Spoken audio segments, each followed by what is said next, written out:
Hi, I'm Rob Penzak, a physician turned writer and the creator of YourGods.com. And I'm Rick Wingrove. Welcome to Road to Reason. Be sure and check us out on Facebook and on YouTube. On Facebook, we have a phone number. If you call and leave a message, we may be able to use it on the show. Rob, what are we talking about today? Today we're going to be talking about fascism in America. Desperate times require desperate measures. Kill them, slay them, execute them.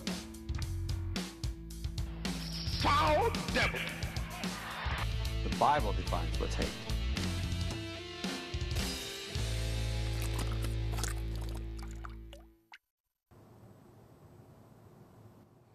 All right, I'd like to begin our talk with a mashup of several quotes that frequently get misattributed to Sinclair Lewis, whose satirical 1935 novel, It Can't Happen Here, showed that a totalitarian government could indeed take root within our own borders. And while most of us immediately think of the Nazis in that context, the saying warns that when fascism comes to America, it won't be wearing a swastika or stamped "Made in Germany." It will be wearing the stars and stripes with a superimposed cross. In support of that line of reasoning, I'd like to turn to Chris Hedges, a Pulitzer Prize-winning journalist and the son of a Presbyterian pastor. Now, I think Hedges' understanding of new atheism and evolution is deeply flawed, and that his acid attacks on Sam Harris and Christopher Hitchens reveal a troubling willingness to ignore nuance when it serves his purpose. Nonetheless, despite those failings, I think there's still much to be learned from Hedges' 2006 book, American Fascists, which remains a strong indictment against religious extremism in our country. Hedges notes that when he was a seminarian, his ethics teacher warned that they would all be fighting the Christian fascists one day. But it sounded a bit overblown back then, and to many it still does. Because sure, there have been rumblings over the Christian right for decades, unsubtle suggestions that women should go back to their homes and that gays should climb back in their closets. Even outright declarations that the separation of church and state wasn't something good Christians could get behind. And yes, to Christian reconstructionists like R.J. Rushdoony, Genesis had made it perfectly clear that God gave man dominion over everything that creeps and crawls, and that Christians were the new chosen people, the Christ-killing Jews having forfeited that title, and that America, as a Christian nation, needed to spread the good news of the Christian Lord's coming to every corner of our flat, young earth. But like many people, I used to be oblivious to such whispers, or used to write them off as rants from the lunatic fringe. We were a secular nation, after all, and a scientifically preeminent one, the first one to land a man on the moon, the first to prove that the universe was expanding, and key constituents in the Human Genome Project, where we joined hands with the world to unravel the genetic mysteries coiled up in mankind's double-stranded code of life. And then along came George. Incurious George, our blue-blooded, born-again, God-fearing commander in codpiece. A real man's man, whose fancy footwork in skipping out on Vietnam, not to mention his obligations to the Texas Air National Guard, paled against the fleet-footedness he went on to display in hitting all 10 steps that Naomi Wolf described in The End of America, Letter of Warning to a Young Patriot, the 10 steps through which open societies have historically been transformed into closed ones. Now, Rick, I know you're not much of a Bush fan. Would you care to share some reasons why? Well, yeah. First, let me say, though, that when you use the word fascism, it's a commonly misused word. We think of it as authoritarian nationalism. A lot of people think it's the same thing as Nazism. But for our purposes, we really need to think of it in terms of theocracy. That's how it would affect us the most here in America. But as for Bush, well, his use of religion, it didn't start with him. It went back to the McCarthy era, where it was, it ended up in God We Trust on our money. But modern evangelism really got a toehold in the White House with Jimmy Carter. And then Reagan practically gave him a key to the White House. Bush carried that on, but upped the ante on that with his faith-based initiatives, with the Patriot Act, and he lied us into a war we didn't need to be in. And then Obama even continued on with the faith-based initiatives. So they've all brought that in, they've all used it.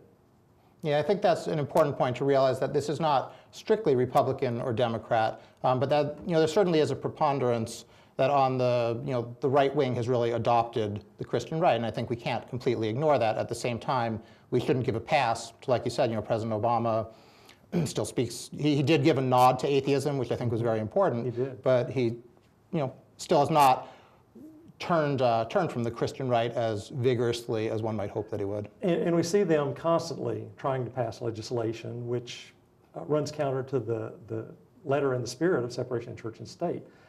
And they're not without some success. And, you know, there are 6 Catholics on the Supreme Court, which is a little troubling for me. Right, I think. And 5 of them appear to be taking direction straight from a foreign theocracy, the Vatican. Right, and you know, you have to wonder, would Bush ever have come to power if it wasn't for that, you know, strong link between the religious feelings kind of superseding the judicial process and installing him as our, you know, president, stopping the recount, all of that. You know, it's hard to look past the religious component. Right. Interesting that those 5, the Gang of 5, stopped democracy in its tracks, didn't allow the votes to be counted, and essentially installed a man who lost the popular vote. Yeah. Yeah. All right, now to keep going, if we're going to have an informed electorate, it's very important that our news media alerts us and is skeptical. You know, if there's some historical echoes, as Naomi Wolf calls them, in End of America, instead of gazing starry-eyed at the spectacle, that is, instead of lauding Bush for his G.I. Joe mission accomplished cameo, they should have shamed him for reenacting Hitler's triumph of the will and laughed him off his carefully manicured stage. But moving on, how do democracies give way to totalitarian regimes? Well, one component entails using just such propaganda as that, along with varying degrees of physical coercion, to rally the masses behind a single unifying goal. Whether that's the pursuit of a racially pure empire as with the Nazis, a classless, stateless order as in communism, or economic efficiency at all cost, as Sheldon Wolin describes in the inverted totalitarianism he sees taking hold of America. Now, since one of the main things we like to do at Road to Reason is highlight the damage that religion can cause by getting in the way of rational thinking, we're going to skip past some of the obvious misery that fascism brings and focus on how religion in general, and Christianity in particular, can make a culture more susceptible to the allure of such populist movements. To cherry pick and embellish upon a few characteristic features of fascism that the Italian political philosopher Umberto Eco spells out, I'd note that fascism is a cult of tradition, a cult that purposefully looks backward to find its way forward, not in the sense of studying history to learn from past mistakes, but rather with an eye towards seeing outdated, regressive worldviews as the ultimate idyllic destination.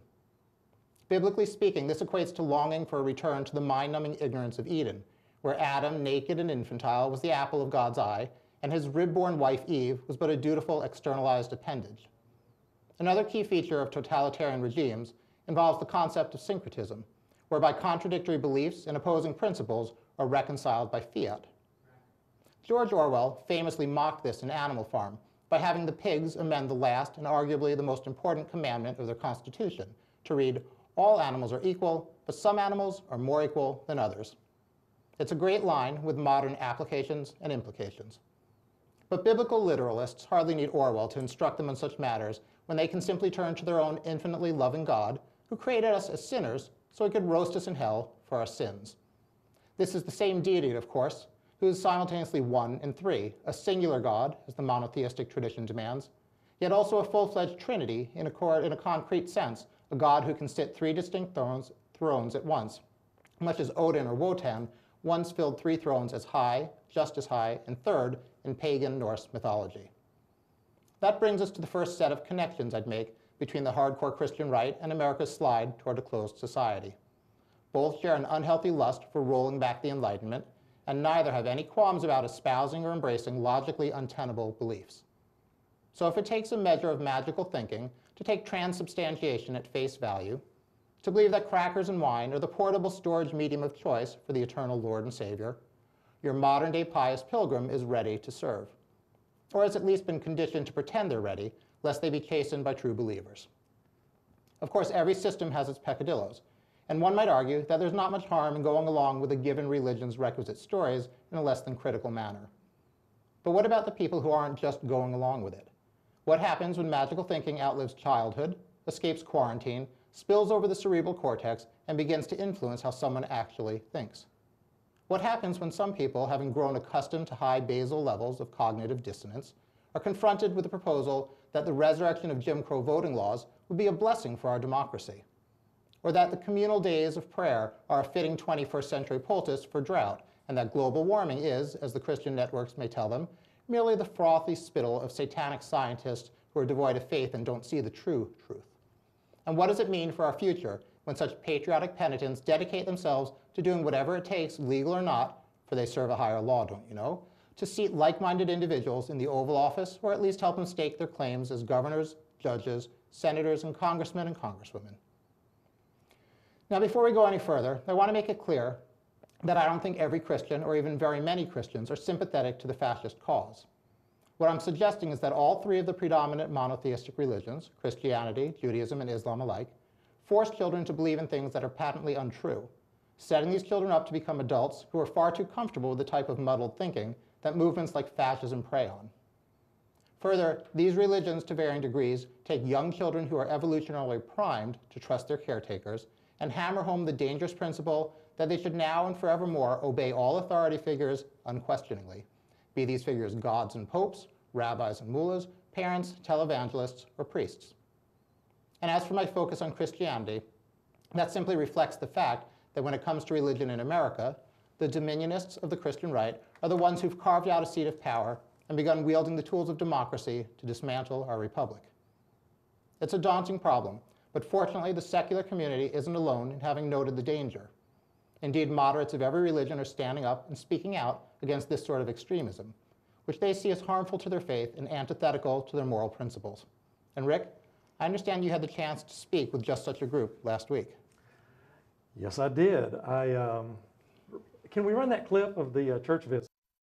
Individuals don't evolve, populations evolve.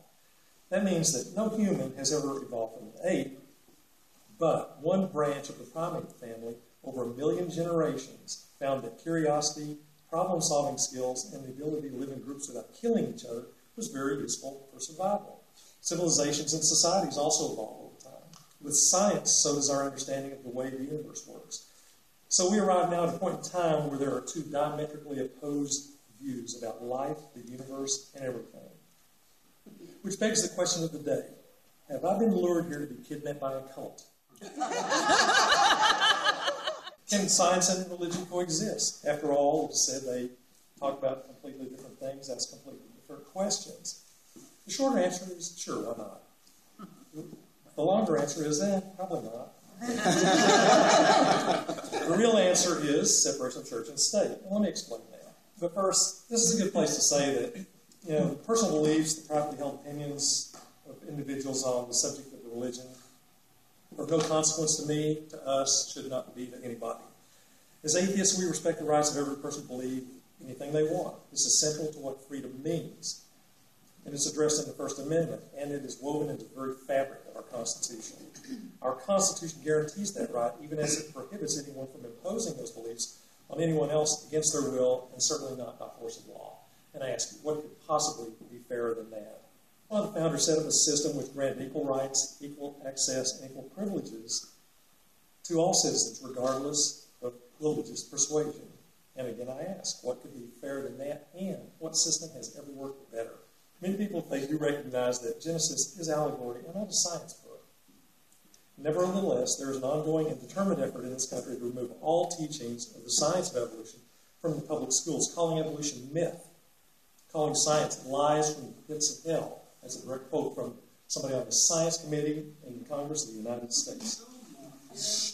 And replace it with the biblical creationism story, relabeled as intelligent design and masquerading as science.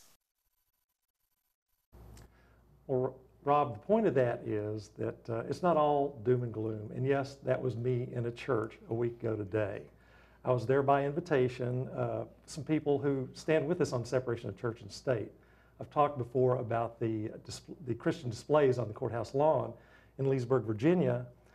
And it's been an ongoing battle for a couple of years. And we have had people from some local churches come out and stand with us and in front of the Board of Supervisors who have stood on our side. So we were invited to go speak to this church, and what we encountered there was a very liberal congregation. And I think we're seeing more of this. These people were engaged, they had a sense of humor, they were not biblical literalists. They weren't offended when I asked them to explain where Cain got a wife. And after my little 5-minute talk, it became a question and answer period. And in that, became obvious that they are aware of science. They're not anti-science. They're certainly not biblical literalists. They accept evolution, which I don't know how anybody doesn't unless they just don't know what it even means. But we see stuff like that more and more all the time. There are more and more liberal congregations. There are people calling themselves non-theistic Christians, who I guess that generally means they accept the nominal Christian philosophy of kindness, good work, charity, empathy, but don't necessarily believe in a deity. And all of these things are positive signs, and there are more too. Yeah, I mean, I think that's very critical for the future, that we find a way that people can still get the sense of community that they look for out of religion, and not deny some of the things that have become glaringly obvious. And the longer that we go on pretending that science isn't right about global warming and kind of all sorts of things, the more trouble we find ourselves in. Right. And the church wasn't the only thing recently that's given me hope for humanity and for democracy. Yesterday, we held a tabling event at a conference here in Washington, D.C. for a group called Young States of America, or Junior States of America, I'm sorry.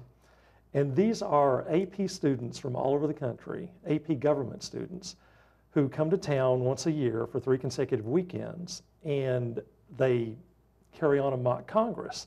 They propose laws, they pass laws, and it's amazing some of the liberal laws, what we think of as liberal, that they do pass and talk about in there. They talk about separation of church and state, for instance. This is not a foreign concept to them. And of course, women's reproductive rights and things like that, and keeping evolution, keeping science in science classes.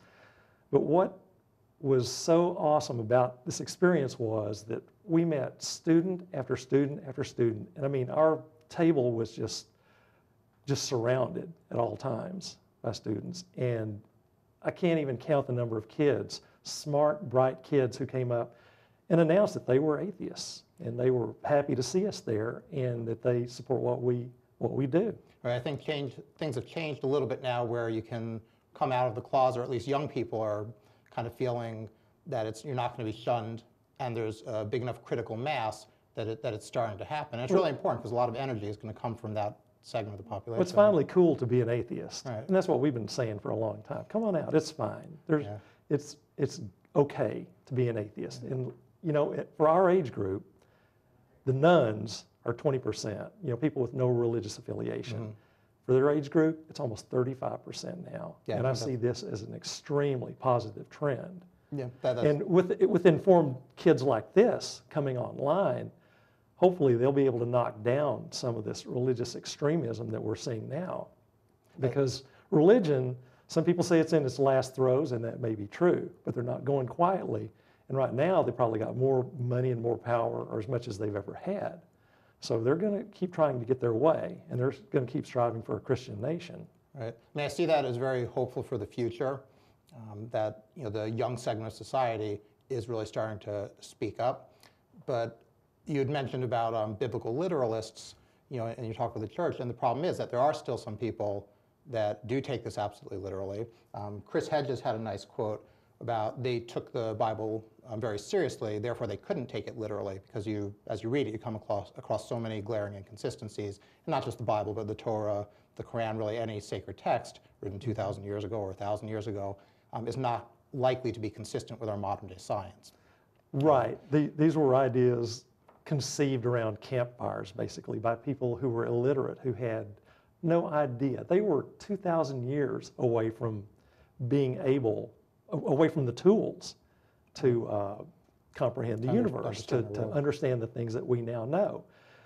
There were people, in essence, practicing a little bit of scientific method at that age. There people were certainly doing math, but for the most part, people were just illiterate. And I think one of the big problems here is that the dominionists continue to take things literally, and they kind of feel that they have, just from their readings, they've been chosen by God, that they need to get involved in society and shape things in the future, and not just practice religion as they see fit. They have to shape everybody else's world. Well, and the dominionists, of course, their basic philosophy is that Earth was put here for us to use, apparently to use up, that there are no long-term consequences because we're not going to be here that long anyway. Yeah, I'd like to talk about the end times a little bit. Yeah. What is that going to do to your way of thinking if you don't even just fear the end times or fear that bad things are coming, but you look forward to it with a passion because you're going to be saved and go to a better place along with all of your believing friends? Yeah, that's kind of a crazy point of view, and it obviously leads people into a situation where they have to deny facts. They, first of all, have to believe that we're not going to be on earth very long, that we're all going to be called to heaven in the near future, and that it's okay to just wreck the planet in the meantime. Just keep dumping 90 million tons of carbon monoxide into the atmosphere every day, and then wonder why it's so warm in the summer now. Right, So we have the carbon dioxide building up, methane building up, there's a whole bunch of things that kind of all come together and continue to make it worse and worse. And until we just take a serious look, until we acknowledge that science is a path to figuring out the actual truth, get rid of sacred truth. If we want to know how the world works, you need to take a scientific approach, you need to do the correct studies and then act on them instead of making a propaganda mill and coming up with excuses to ignore them. Right. Well, the people who, the highest profile manifestation of anti-science, anti-intellectual bias is the argument over evolution and over scientific method. Scientific method is essentially how the human race asks hard questions and determines what is true about the universe. This is how we weed out the charlatans and the liars and the cheats and the hallucinators and find out what is actually objectively true in the universe. And a lot of people, a lot of religious people don't get that, just like they don't get the simple concepts of evolution.